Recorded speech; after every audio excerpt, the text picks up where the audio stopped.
عالمی مالیاتی فنڈ نے جو ریجنل اکنامک آؤٹ لک جو ہے جس کو رپورٹ ہے وہ جاری کی ہے، اور اس میں کہا یہ گیا ہے کہ کورونا وائرس کے باعث معاشی غیر یقینی کی صورتحال کا سامنا ہے، اور جس کی وجہ سے آئندہ سال پاکستان سمیت خطے کی جو مجموعی پیداوار ہے جیسے جی ڈی پی کہتے ہیں 1.18% رہنے کا امکان ظاہر کیا گیا ہے اس رپورٹ میں۔ جبکہ دوسری جانب حکومت پاکستان نے افغان ٹرانزٹ ٹریڈ کی بحالی کے لیے 15 جولائی سے واہگہ بارڈر کھولنے کا اعلان بھی کیا ہے۔ اب اس سے پاکستان کو کیا فائدہ ہوگا؟ آنے والے دن معاشی لحاظ سے اس پورے خطے کے لیے کتنے مشکل ہوں گے یا ان میں کتنی سازگار صورتحال ہو سکتی ہے؟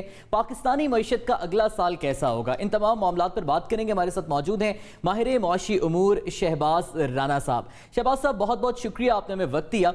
سر سب سے پہلے یہ بتائیے گا کہ یہ جو افغان ٹرانزٹ ٹریڈ کی بحالی ہے، پھر کورونا وائرس سے پاکستان سمیت خطے کے دوسرے ممالک میں جو معیشت ہے، اس ٹریڈ بحالی سے اس معیشت پر خاص طور پہ کیا اثر پڑے گا؟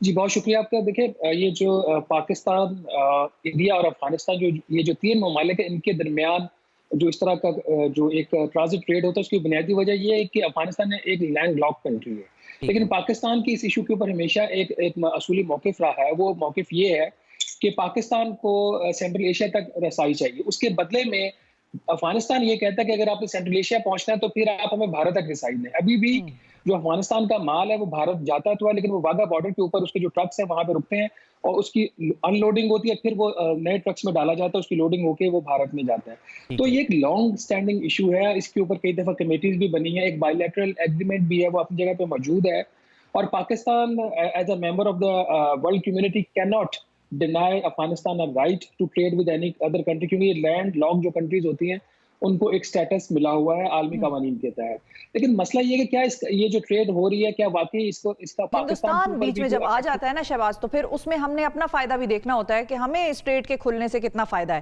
مطلب وہ تو ٹھیک ہے افغانستان تک تو رسائی ہے، لیکن ہمیں بھی کوئی فائدہ ہے کیونکہ ادھر تو ہندوستان سے ہماری ایک اور بھی جنگ ہے جو چل رہی ہے کشمیر کے حوالے سے۔ شفا یہ آپ کا کویسچن بہت امپورٹنٹ ہے۔ ایک جو فیصلہ ہوا ہے اس کی ٹائمنگ، ایک سائڈ کے اوپر تو بھارت کی جو مظالم ہے کشمیر کے اندر وہ بہت زیادہ بڑھ گئے ہیں۔ پاکستان ابھی تک اپنا کوئی افیکٹو اس کے اوپر کوئی پوزیشن نہیں لے سکا۔ ہم کبھی دوست ممالک کی طرف دیکھتے ہیں، کبھی مسلم ممالک کی طرف دیکھتے ہیں۔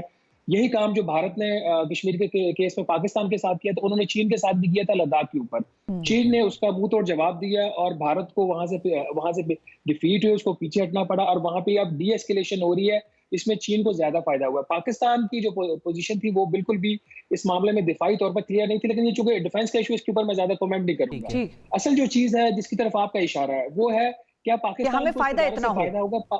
بالکل پاکستان اور بھارت کی جو باہمی تجارت ہے نا، اس کا افغانستان سے کوئی لینا دینا نہیں ہے ڈائریکٹلی۔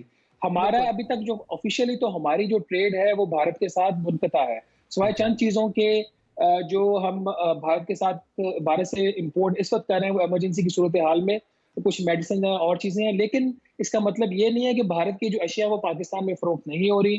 بھارت کی اشیاء پہلے دبئی جاتی ہیں، دبئی سے وہ پاکستان آتی ہیں یا افغانستان جاتی ہیں بائی ایئر کارگو، اور وہاں سے افغانستان سے پھر پاکستان سمگل ہوتی ہیں۔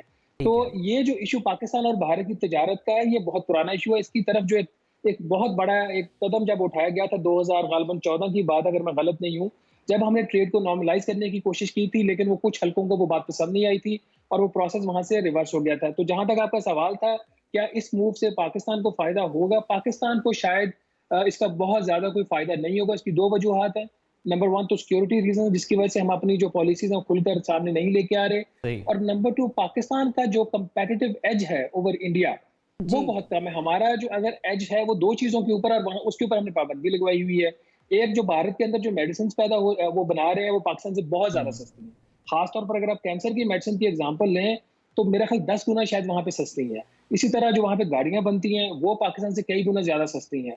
تو چونکہ یہاں پہ جو فارماسیوٹیکل کی ایک لابی ہے، ہاں تو گاڑیوں والا معاملہ تو نہیں کر سکتے، وہ تو میرا خیال ہے کوئی بھی حکومت اس پہ ہاتھ ڈال نہیں سکتی۔ آپ بہت بہتر جانتے ہیں کہ اس کی وجہ کیا ہوگی، وہ تو ایک اور پھر دھرنا ہوگا۔ نہیں دھرنا نہیں ہوگا، ہم لوگ ہماری جو بھی حکومت اقتدار میں ہے، چاہے عمران خان صاحب ہیں، نواز شریف صاحب ہیں، زرداری صاحب کی جو حکومت تھی، ہم ذرا بھاری بار جو بکسے ہوتے ہیں نا ان کو دے کے کمزور پڑ جاتے ہیں۔